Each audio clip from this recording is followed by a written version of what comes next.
Mateo was searching desperately for a techo for the night while walking beneath the frozen river with two babies wrapped in mantas. He only asked for a rincan in the granero when he saw the light in that isolated house and he knocked on the door. He didn't expect sympathy, affection, or, most importantly, that the woman's words would make him laugh as much as he had since his wife had permanently closed his eyes.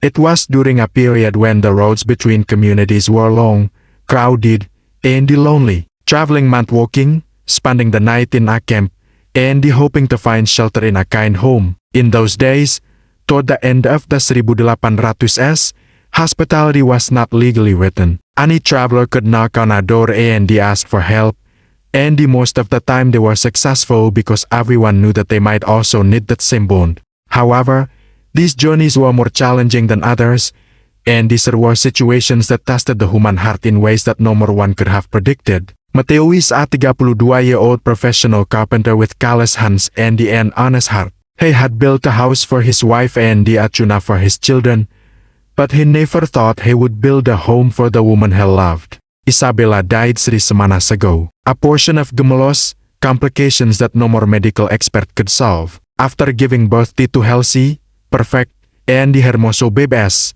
she closed her eyes and never opened them again. Mateo entertained his wife with a broken heart and he was left alone with 2 newborns who were laughing and begging for milk, food, and brazos to support him. It was intended to be done alone for 3 semanas. The nights were terrible, but the vecinas helped during the season. In turn, the bebes loraban. One is dormant, the other is desperate. Mateo hasn't slept for the past 2 hours. After that, Beatriz, his sister, lived in a village 3 miles away. Without children, Fiuda is a practical woman who knows what to do. The least amount, mantas for beverages, biberones with leche, pan, and queso for cooking and sharing. The first was manageable, but the second was more difficult. The bebes loraban mas, and the leche ended sooner than anticipated. And when the third person should have arrived, they realized that they had taken the wrong path and were lost. The night passed quickly,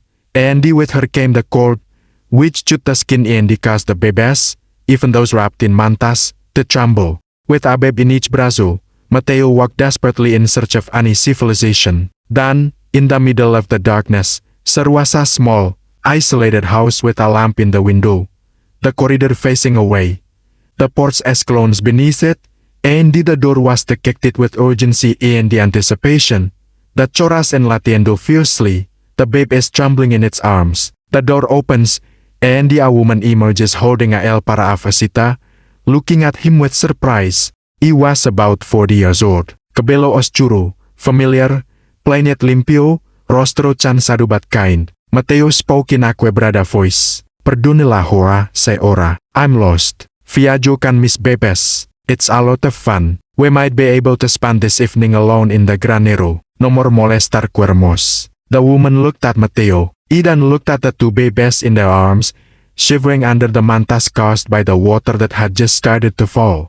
And something filled his eyes that Mateo was unable to immediately identify. Era ambas cosas, era dolor, era compassion. Then she spoke in a stern yet smooth voice. No more, or you will not sleep in the granero. Instead, you will sleep inside, in a heated bed with heated food, and he will assist you. Mateo was crying uncontrollably because no one had helped him in that way. With that certainty, with that uncomplicated and unwavering link for 3 weeks. Thank you, whispered in a quebrada voice. Thank you. The woman turned to one side. Enter as soon as possible before the babies get sick. Mateo understood, and although he didn't know it at the time, he was about to cross a door that would forever alter his life. If you also feel that these stories should be preserved, write them here on the channel and ask questions in the comments section. Together, we will walk the paths that marked our people's existence. The woman quickly closed the door, trapping the heat within. Hey, did you se hablando si la cerca de la chimenea? Mateo obedeci. Cesan can cuidado, sosteniendo a los 2 bebés contra su pecho. La mujer se acerca a mirar a los pequeños. ¿Cuánto are you waiting for? 3 semanas. ¿Y su madre? Mateo bajó la mirada. Mur en el parto. ¿Cómo te llamas? Mateo. Mateo Vargas. And these are Diego and Elena. Yo soy Clara. Clara Mendoza. She extended her hands. Dama en uno. Go di calentarlos y a cambiarlos las ropas. These mantas were mojadas. The woman closed her eyes for a moment, as if it were a physical pain. He took a deep breath. Mateo did por segundo, but the urgency in Clara's eyes convinced him. He gave it to Diego, who cared about it as if it were a tesoro frequently.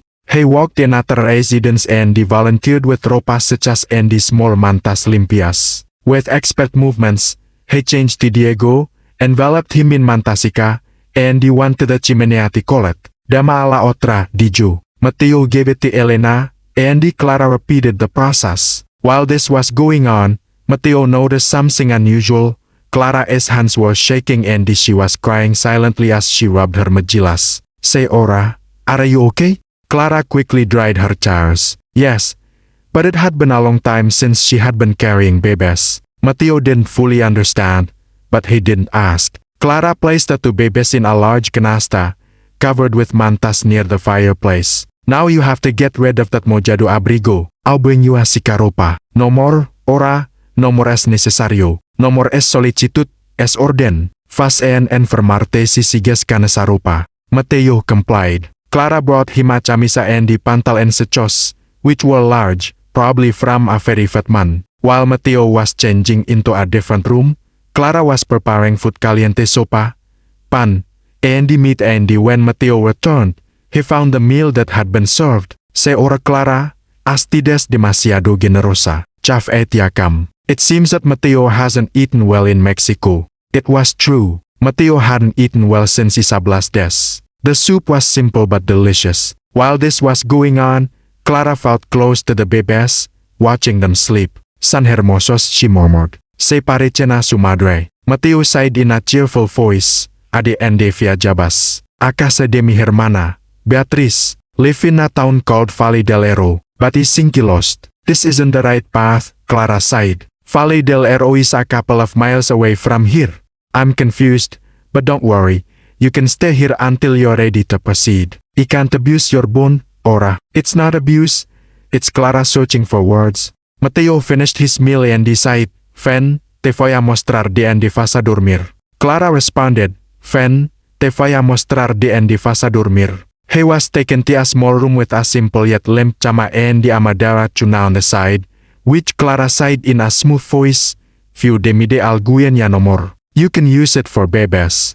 Mateo felt that this was a painful story, but he didn't ask. Gracias, Madre Clara, sincerely. I don't know how to thank you. Clara looked at him with cansado but friendly eyes. Descansa. The bebés van a despertar en pocas horas pidiendo leche y vas a necesitar fuerzas. Salí a hacer la puerta. Mateo accommodated the gemelos in the tuna, one next to the other, and then left them in the cama. For the first time in 3 weeks, he realized that he wasn't entirely alone. There was someone else, an extra, bondadosa, willing to help him without asking for anything in return. As he slept, he was unaware that Clara on the other side of the door was silently laughing because seeing those two babies recorded everything he had lost and everything he could never have. Mateo prepared biberones using the leche that Clara gave him from her vaccine. The next steps were adjustments and the new routines. The gemelos despertaban every 3 hours, loraban pidiendo leche. If this story has already captivated you, give the video a like to help it reach more people who also need to hear this. Clara helped when she could, called for water, cleaned ropitas, and prepared food for Mateo, but Mateo noticed something. Every time Clara carried the bebés, her expression was a mixture of ternura and deep pain. And occasionally, when she thought no one was watching, Clara would leave and laugh quietly. The third time, Mateo decided to ask. It was night time, and the bebés eventually went to sleep. Mateo and Clara were sitting close to the chimenea taking a shower. Se ora Clara, puedo preguntarle algo personal? She asked cautiously. Depending on what's going on, you've been so bonded to us, but I know that looking at the bebés causes him pain, and you don't want to be the cause of your suffering. Clara turned her gaze to his taza de té. Luego, in a quiet voice, began speaking. Yo estuve casada, mi esposa se llamaba Fernando. Era hamba bueno, trabajador, Mi amaba ya yo lo amaba. Hizo paisa respirando profundo. Heis dos vamos esperando beb. Yo tenía 7 meses de embarazo. Fernando worked at Hacienda Vecina. One day, an accident occurred. His cabello se asusó. Fernando cae. Se golpe la cabeza contra piedra. Clara closed her eyes and he instantly died. Mateo felt pain in his chest. It hurts a lot, mother. But that wasn't all. Clara continued, her voice getting louder every time. The shock, the pain, the tristeza. After 2 months of entertaining Fernando, my body didn't react at all. He entered the prematuro ward. After 7 months, grimace started to fall. The baby na, but he didn't breathe. This house has been vacant, silent, and lifeless ever since. He never laughed. He never opened my eyes. He lived in silence, and he was in silence. Mateo felt his own tears flowing. Se ora Clara, he lost both my husband and my daughter within 2 months of each other. Clara looked directly at him, and then he appeared with 2 babies, 2 of whom were crying, breathing, and alive. Every time the cargo was lifted, it was terrifying. I can't do this, Mateo. Each and help you without depressing myself because every sound they made reminded me of the silence of the M. Every time they ate, you remembered that the M was never coming. Every time they ate, you remembered that the M arop en atade. Mateo stood up and he walked toward her, saying, Se ora Clara, if this is too painful for you, you can go. You don't want to cause you more suffering. You've already suffered enough. Clara stared at him with eyes full of tears and confusion. However, if you were sir, this house would be vacant and the silence would be overwhelming. Then, what would happen? Clara gasped, no more Lulu. In fact, she didn't. She felt the rostro on the floor with her hands, laughing with soilus that came from the depths. Mateo was a rodil next to her. No more talk, just stayed sir. Se ora Clara, asked me. You have been the most bonded person you have ever met. You opened your home when you could have closed the door. You was given food when you could have been unaware of it. He was given hope when he had lost everything. Clara looked at me between tears. And if he left you us, it would be painful. However, you want something to separate from him. His babies, his esposa, and his enormous chorasen. How do you know? Because I am a father. If something were to happen, you would. That someone like you would be sir for my children.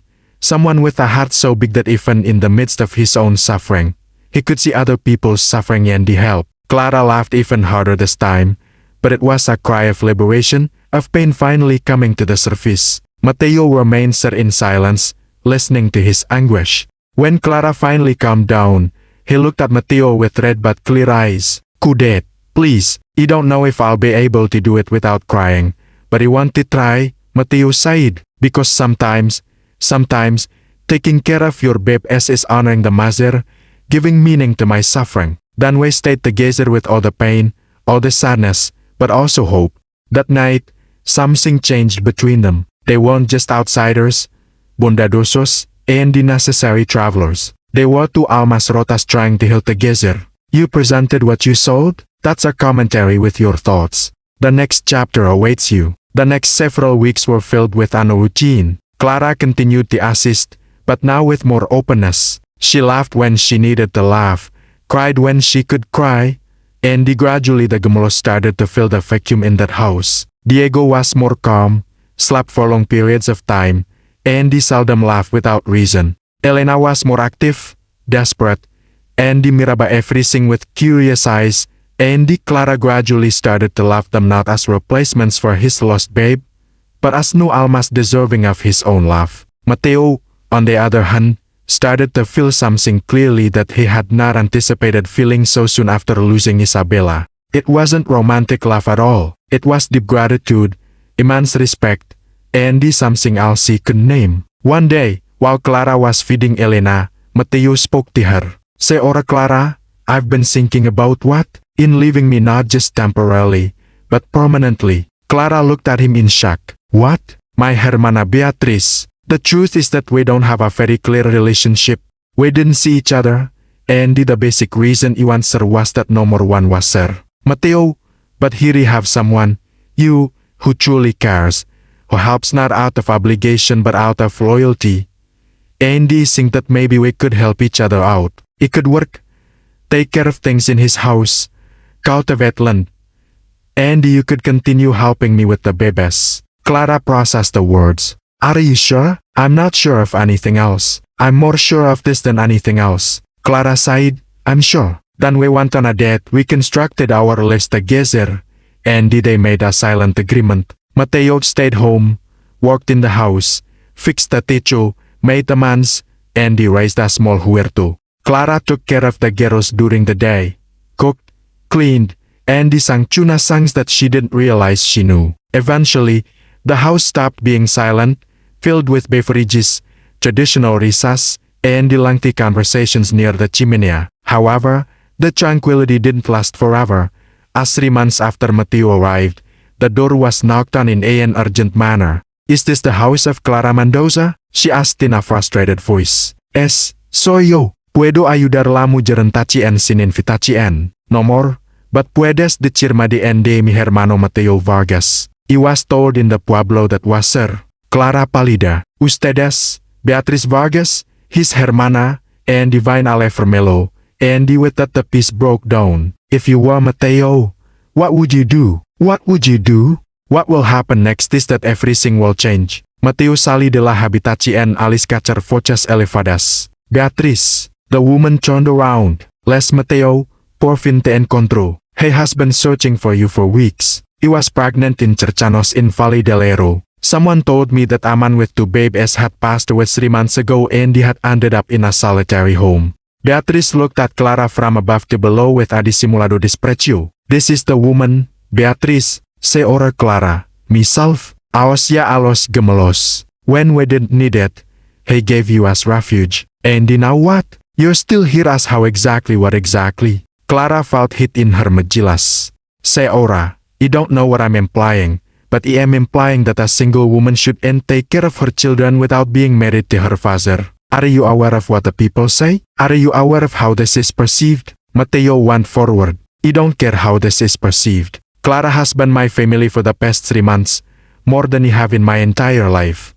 Beatriz became agitated. How are you attracted to me? I'm your sister, your blood relative, and I've never been sure when you needed me. Did you know when Isabella died? Did you know when you was alone with 2 newborns and he didn't know what to do? He was traveling to Marchala in the north, and he didn't know that Isabella had died. If he had known, he would have come. In fact, he didn't know when my first son died 3 years ago, and he didn't know when my first son died the next. You always have an excuse. Beatriz prefers the labios. Don't whine because it would ruin your marriage. Isabella was too young and too young. He told you that you should get married to her because it would ruin your marriage because you always think you know better than you do what is best for everyone. Because I am your older sister. Mateo, I know you're upset, but I'll help you now. You have a big house. You can take care of the gemelos. You can provide you stability and the structure, which these babies need. You have it here. Beatriz changed his tone.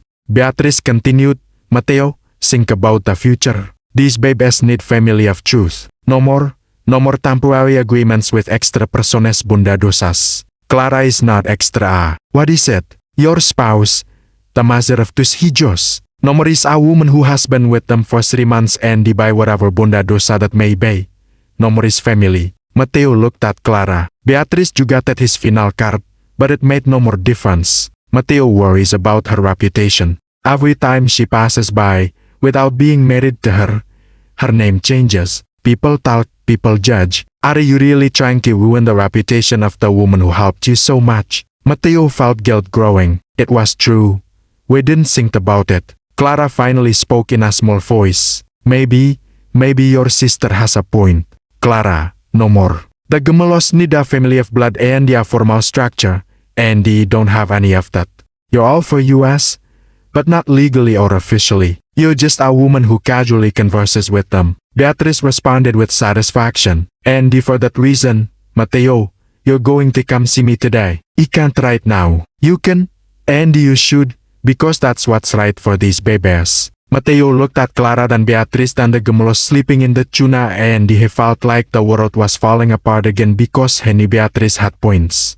But he also knew that leaving Clara would mean abandoning the Nick person who truly loved him and his children without asking for anything in return. This night was awful. Beatrice insisted on staying by saying that he would go with Mateo the next day. What should he do? Seguir deber familiar o seguir corasen? What do you think Mateo should do? Compartus pensamientos ya nomor olvides volver.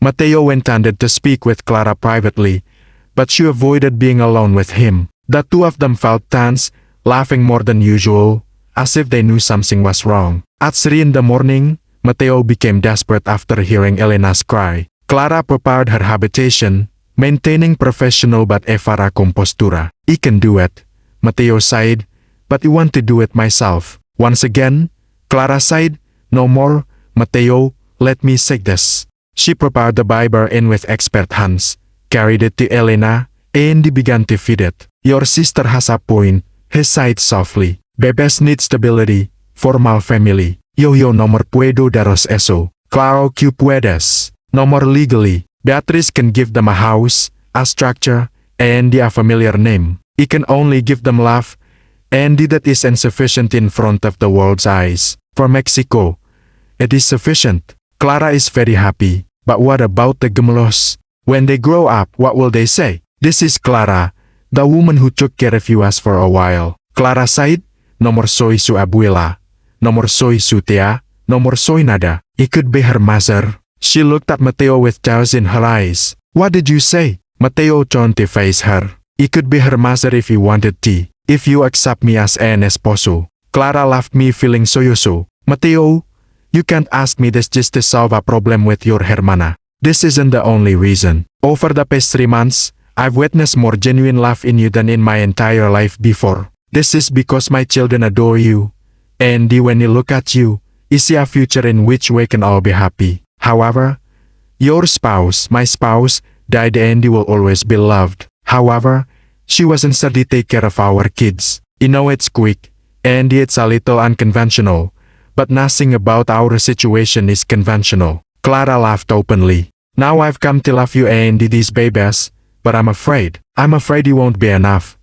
I'm afraid I'll fall like you did before. No more feles, perdista, serisa difference. And this time, you won't fail because we're going to build this together. Elena finished her Bible in. Clara joined her in the tuna. Luego turned back to Mateo. De verdad me has pidiendo que me ques contigo. Es. Not with ceremonia grande ni fiesta, but with commitment, with foto de cuidarnos mutuamente, de crear estos niños juntos, de construir familia de la forma más conventional, pero real. Clara let out a trembling breath. And you, my sister, will have to accept it because this is my decision, my life, and my family. Clara was silent for a long time before finally saying, Es, mi casar contigo.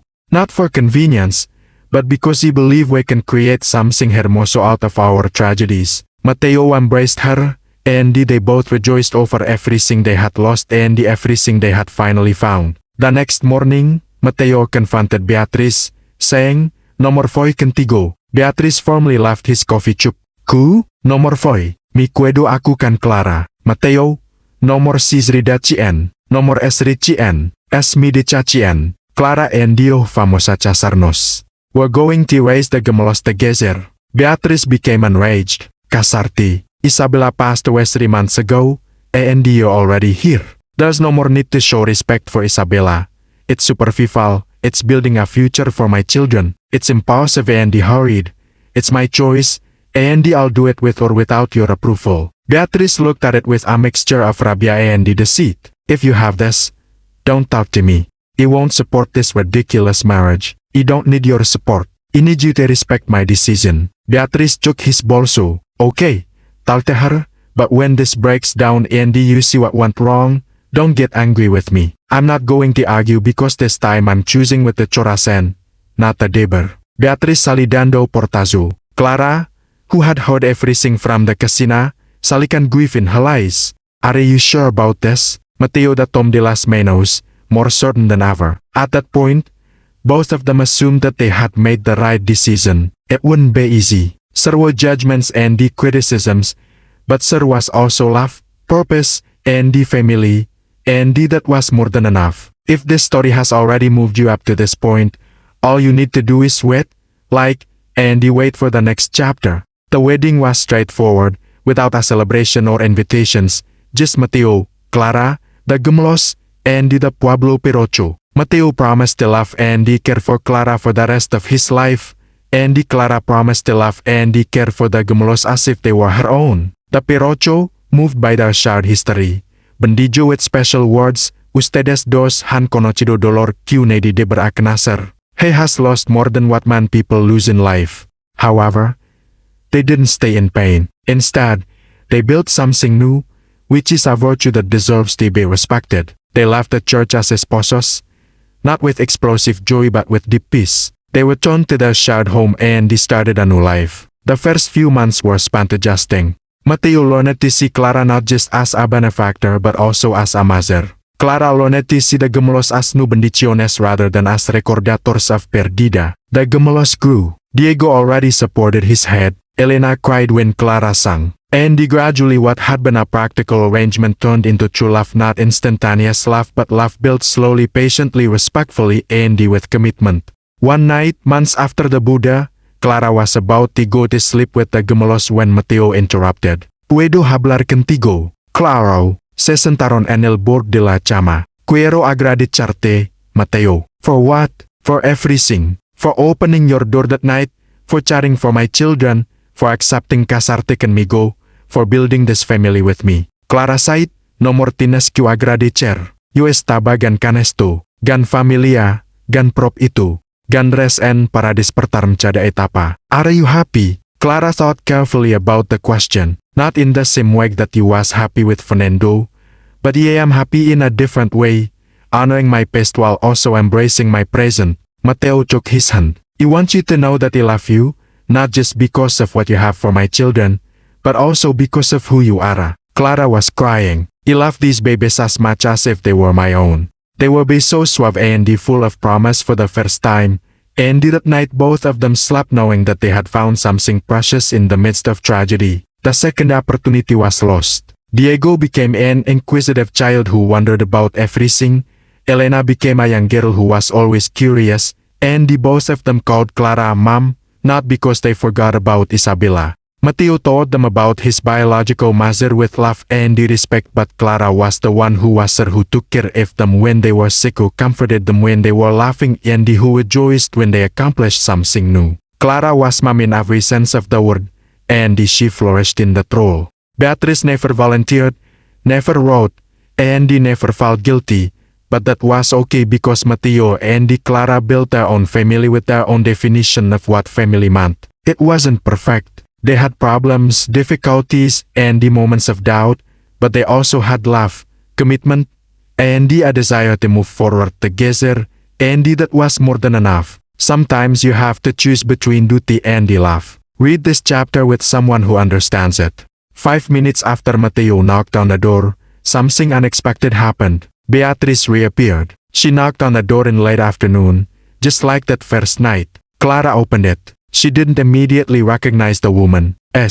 Hello, Clara. Then, Clara recognized her as being older, more cansada, and less erguida. Beatrice, puedo hablar con mi hermano. Clara did, but asint, espera aku. You want to find Mateo? Él was in the jardín with the gemelos, now 5 years old, teaching the Spanish to plant semillas. Mateo, tu hermana aku. Él tensed. What do you want? I don't know, but it looks different. Mateo understood. He saw Beatrice standing in the hallway, staring around. Hola, Mateo. Beatrice, what do you have here? Vaina disculparme. Mateo crossed his arms. He was 5 years old. It's late. It's too late this time, but you have to say it. They sentenced without invitation, with profound cansancio. For these 5 days, he lived alone, amargada, and enojada, thinking that everything was light. Then, he became ill. It wasn't serious, but it was enough to worry me. And he realized that if he died at that moment, he would die without family or anyone else because he had left a hermano that was her. Mateo listened in silence. He was tonta, he was orgullosa. Juzgo tu matrimonio sin conocer Clara, juzgo tu decachi sin entender your dolor y lo siento. For what ahora? For what 5 years? Because it took me all that time to tragarse my orgullo and admit that it was equivocada. Clara understood, left it on the table, and discreetly sali Beatrice. Mateo thought, ala es buna mujer, Verdad, la mayor, los nios puedo verlos. A part of him wanted to deny her and punish her as she was punished, but another part recorded that Beatriz was his blood family. Then, they went to the Jardin, where Diego and Elena were playing with Landriendo. When they saw Beatriz, they fled with timidity. This is Beatriz Tia, nios. Diego, my hermana, asked the mala hermana who didn't want him. Mateo was embarrassed, but Beatriz responded with a smile. Yes, exactly. However, Elena asked, why were you mala? Beatriz was arrogant and thought she knew everything, but in reality, she didn't know anything. Ya vino a pedirle perdona tu mam, ya a ustedes. Diego looked at Clara and decided, Mom, debemos perdonarla. Clara is sad. That depends on her parents and the rest of us. Elena became agitated. He lost her, but he had to promise not to be bad. Beatriz felt sad. Mateo finally spoke, saying, you can come visit us, but with respect to America, Clara, and the other children, if you can do that, you're welcome. Beatriz enthusiastically responded, he can do it and he will. Thank you for giving me this second chance. Later, Beatriz left for the cena, and although initially uncomfortable, the tension gradually subsided, and when they did, they promised to go and succeed. They visited every day. They brought small regalos for the gemelos. They helped when they could, but they never became a central figure. Instead, they became a part of an extended family, and that was sufficient. At one point, they had to do something difficult. They mentioned it in the comments. The stories connected us. The time went on. The gemelos entered the school. They were intelligent, inquisitive, and friendly. Diego wanted to be a carpenter like his father. Elena wanted to be a maestra, and Clara supported them all. One night when the twins were 10 years old, Elena asked what she had been guarding. Mom Clara, why do you call me Elena when my mother actually went by Isabella? It was a question about whether Clara had known that she had sold anything. He felt a connection with Elena in his regazo, even though he was already too big for that.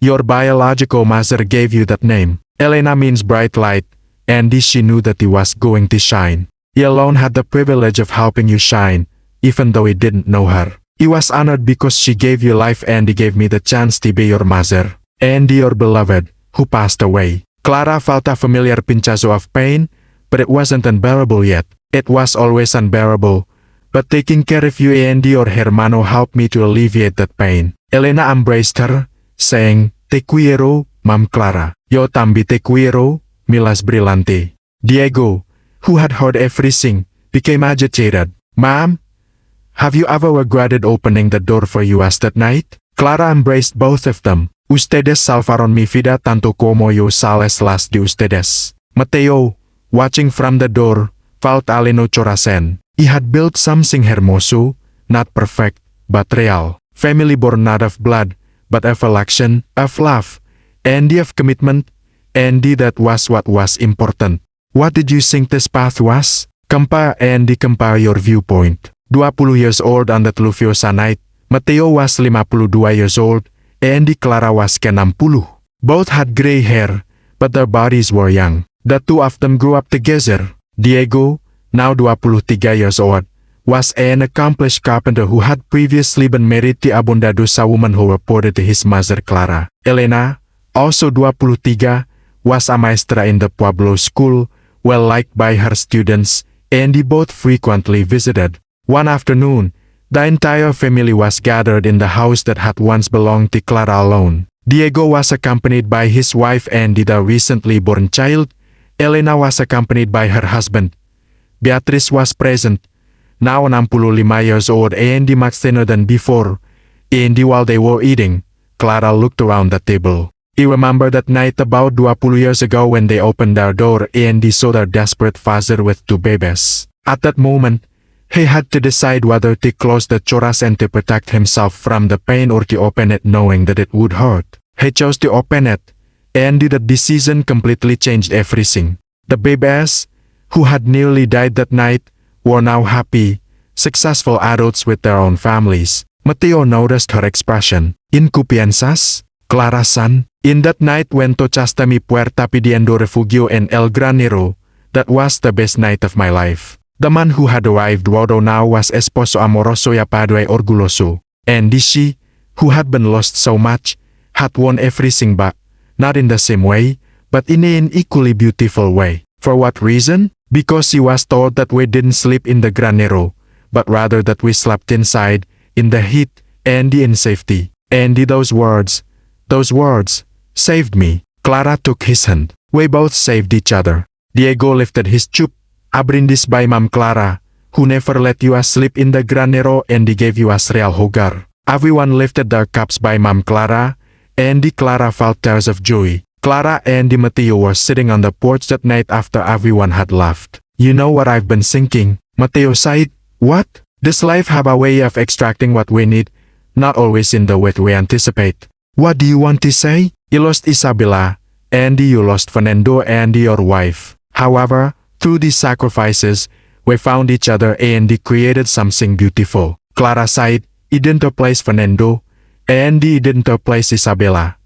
But we created something new that honors our past while also embracing our present. Mateo sighed. I love you. I love you too. And while the stars shone above, they both realized that they had lived a life that valued suffering. It wasn't perfect, but it was real, and it wasn't without pain, but it had enough love to overcome it. And all because one night, 20 years ago, a desperate man knocked on a door, and the abandoned woman decided to open not just the door but also his choras end.